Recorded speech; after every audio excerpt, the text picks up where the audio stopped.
जय श्री गणेश जी के दोस्तों, आज हम अपने वीडियो में लेके आए हैं गणेश जी के एक सच्चे भक्त की कहानी। सुखीपुर गांव में एक मोहन नाम का अनाथ अंधा लड़का रहता था। वह मंदिर के बाहर बैठकर भीख मांगकर अपना गुजर बसर करता था। गांव में शंकर चाचा थे जो बचपन से ही मोहन की देखभाल करते थे। मोहन उन्हीं के साथ रहता था और वह उसे सुबह मंदिर के बाद छोड़ जाते और रात के समय उसे अपने घर ले जाते। इसी तरह समय बीत रहा था। एक दिन मोहन ने शंकर चाचा से कहा, आप मेरा बोझ कब तक उठाते रहोगे?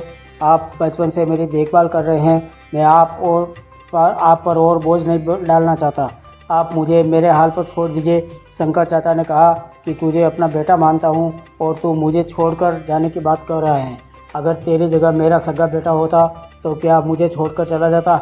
यह सुनकर मोहन रोने लगा। तब शंकर चाचा ने उसे समझाते हुए कहा, तू गणेश जी के मंदिर के बाहर बरसों से भीख मांग रहा है। समझ ले तू उनकी शरण में है।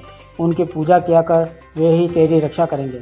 मोहन ने कहा, चाचा भिखारियों को मंदिर में जाने की इजाज़त नहीं है। मैं तो मन ही मन गणेश जी को याद कर लेता हूँ। तब शंकर चाचा ने कहा, बेटा तू चिंता मत कर, सब ठीक हो जाएगा। अगले दिन शंकर चाचा मोहन को लेकर गणेश जी के मंदिर पहुँचे। तभी मंदिर के पुजारी ने उन्हें रोका और कहा कि अरे इस भिखारी को कहाँ मंदिर के अंदर ला रहे हो? यह तो हर दिन मंदिर के बाहर बैठता है और भीख मांगता है।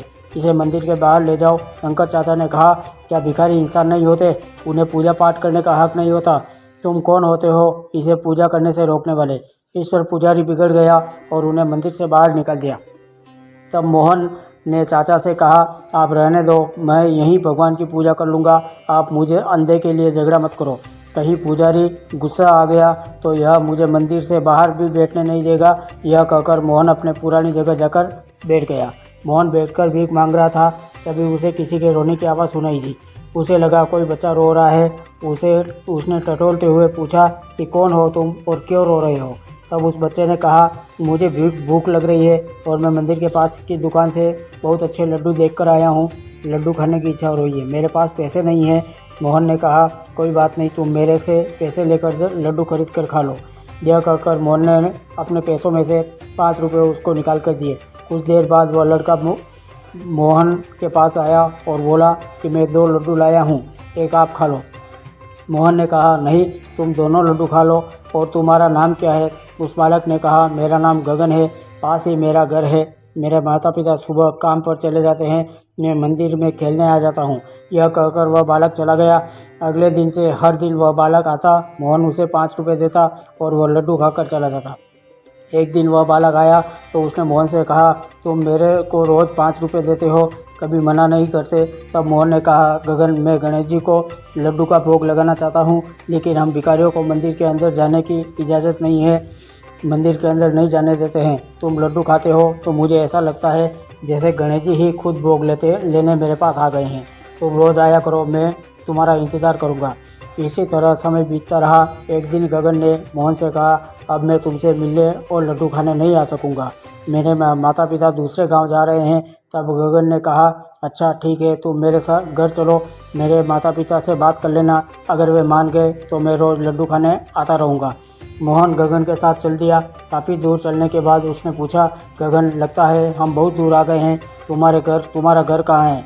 गगन ने कहा, बस पहुंचने वाले हैं। कुछ देर चलने के बाद मोहन ने फिर पूछा, लेकिन कोई उत्तर नहीं मिला।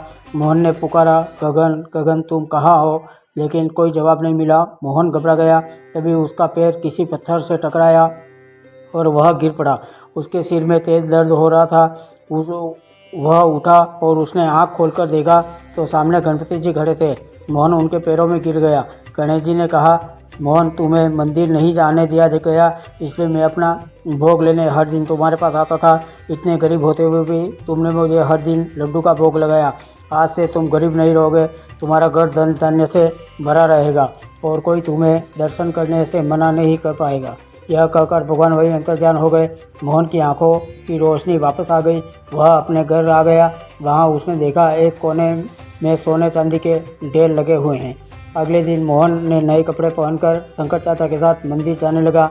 हे विघ्नहर्ता, अपने सभी भक्तों पर सदा ऐसे ही कृपा बनाए रखना।